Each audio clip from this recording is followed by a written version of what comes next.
அக்குநித்தி TV அன்பு நேயர்கள் அனைவருக்கும் உங்கள் அக்குநித்தியின் அன்பு வணக்கங்கள். நலமாக வாழ்வதற்கான நலயோகத்தை கற்றுக் கொடுக்கக்கூடிய ஒரு பயிற்சி தான் நலயோக பிராணா.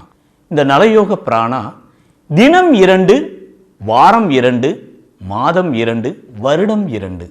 அதில் தினம் 2 என்பது தினசரி எளிய மூச்சு பயிற்சி செய்வது 10 நிமிடம் மட்டும். வாரம் 2 என்பது அகசுத்தம் புறசுத்தம் செய்து கொள்வது. அகசுத்தத்திற்கு எளிய மருந்துகளும் புறசுத்தத்திற்கான எண்ணெய் தொட்டு வைத்து குளிக்கிற முறையும். அடுத்தது மாதம் 2 பார்க்கலாமா? மாதம் 2 என்பது மாதத்தில் 2 நாள், குறிப்பாக அமாவாசை பௌர்ணமி 14 நாட்களுக்கு ஒரு தடவை வரக்கூடிய அமாவாசை, அதிலிருந்து 14 நாட்களில் வரக்கூடிய பௌர்ணமி.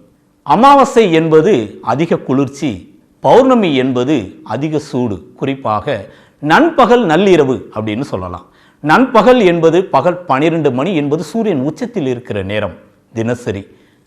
நள்ளிரவு என்பது சந்திரன் உச்சத்தில் இருக்கக்கூடிய நேரம், அதாவது நள்ளிரவு, இருள் சூழ்ந்த நேரம். அப்போ மாதத்தில் 2 நாள் நமக்கு நள்ளிரவு நண்பகல் என்பதுதான் அமாவாசை பௌர்ணமி. இந்த அமாவாசை பௌர்ணமி அன்று நாம் மௌன விரதம் உண்ணா நோன்பு இருந்தால் இதுதான் மாதம் 2. அது உடலையும் மனதையும் உயிரையும் புதுப்பிக்கக்கூடிய அற்புதமான ஒரு வாழ்வியல் முறை. நோயணுகா வாழ்வியல் முறைகளில் இதுதான் மிக மிக அடிப்படையானது. தினம் 2 எளிய மூச்சு பயிற்சி, வாரம் 2 அகசுத்தம் புறசுத்தம், மாதம் 2 உண்ணா நோன்பு மௌன விரதம். சார் உண்ணா நோன்புனா பட்னியாக இருக்கணுமா சார்? பட்னியெல்லாம் இருக்க வேண்டிய அவசியம் இல்லை. அதிக காரம், அதிக புளிப்பு, எண்ணெய் பதார்த்தங்கள், செயற்கையாக கடைகளில் வாங்குகிற உணவுகள், இவை அனைத்தையும் தவிர்த்து கஞ்சி விரதம் என்று சொல்லக்கூடிய வகையில் அரிசி கஞ்சி, குருணக்கஞ்சி, கோதுமை கஞ்சி, ஜவர்ஸ் கஞ்சி, ஓட்ஸு, ராகி, எனிவன் ஏதாவது ஒரு சிறுதானிய கஞ்சி, ஏதாவது காலை முதல் இரவு வரை கஞ்சி மட்டுமே, பசிக்கும் போதெல்லாம் அந்த கஞ்சி மட்டும் குடிக்கணும்.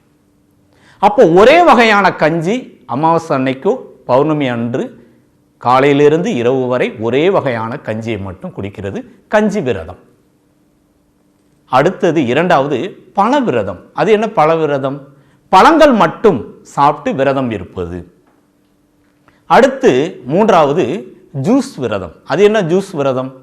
இளநீர் மட்டும் குடிப்பது, பதநீர் மட்டும் குடிப்பது, மோர் மட்டும் குடிக்கிறது, பால் மட்டும் குடிக்கிறது, அல்லது நீராரம் மட்டும் குடிப்பது, அல்லது ஏதாவது ஒரு பழச்சாறு ஜூஸ் மட்டும் குடிக்கிறது.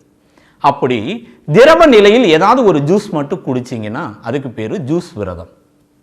அடுத்து இன்னொரு விரதம் இருக்கு, நீர் விரதம். அது என்ன நீர் விரதம்? வெறும் தண்ணீரை மட்டும் அருந்தி விரதம் இருப்பது.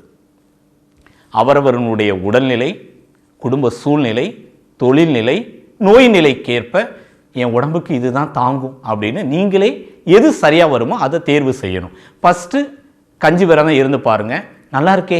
அடுத்த வாரம் நீங்கள் பழ விரதம், அடுத்த 15 நாளையில் ஜூஸ் விரதம். இப்படி அமாவாசை அன்று பௌர்ணமி அன்று உண்ணா நோன்பு இருப்பது. உண்ணா நோன்பு என்பது பட்டினி அல்ல, கெடுதல் தரக்கூடிய உணவு, அதாவது அதிக கழிவு நிறைந்த ஜீரண உறுப்புகளை கெடுக்கக்கூடிய உணவுகளை தவிர்த்து மிக எளிய உணவுகளை மட்டும் எடுப்பது தான் இந்த மருத்துவ ரீதியான நலயோகத்தினுடைய விரதத்தினுடைய வழிமுறைகள். புரியுது இல்லையா? அப்போ 15 நாட்களுக்கு ஒரு தடவை, மாதம் 2 தடவை அமாவாசை அன்றும் பௌர்ணமி அன்றும் உண்ணா நோன்பு இருந்து அதோடு மௌன விரதம். அது என்ன மௌன விரதம்? அதிகமாக பேசாமல். அப்போ குறைவாக பேசிக்கலாமா? பேசாமல் இருந்தால் தான் அதுக்கு பேர் மௌன விரதம். கூடியமானவரை 99% பேசுவதை தவிர்க்க வேண்டும், அதுக்கு பேர் மௌன விரதம்.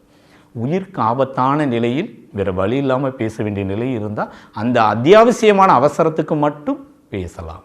எந்த ஒரு தேவையற்ற உணர்ச்சி வயமும் இல்லாமல் நாம் மௌனமாக இருந்து மனம் உணர்ச்சி வயப்படாமல் இருக்கும்போது உடலும் மனமும் புதுப்பிப்பதற்கு அற்புதமான ஒரு நலயோக, ஒரு இயற்கை வாழ்வியல் மருத்துவ சிகிச்சை முறைதான் இந்த உண்ணா நோன்பு மௌன விரதம்.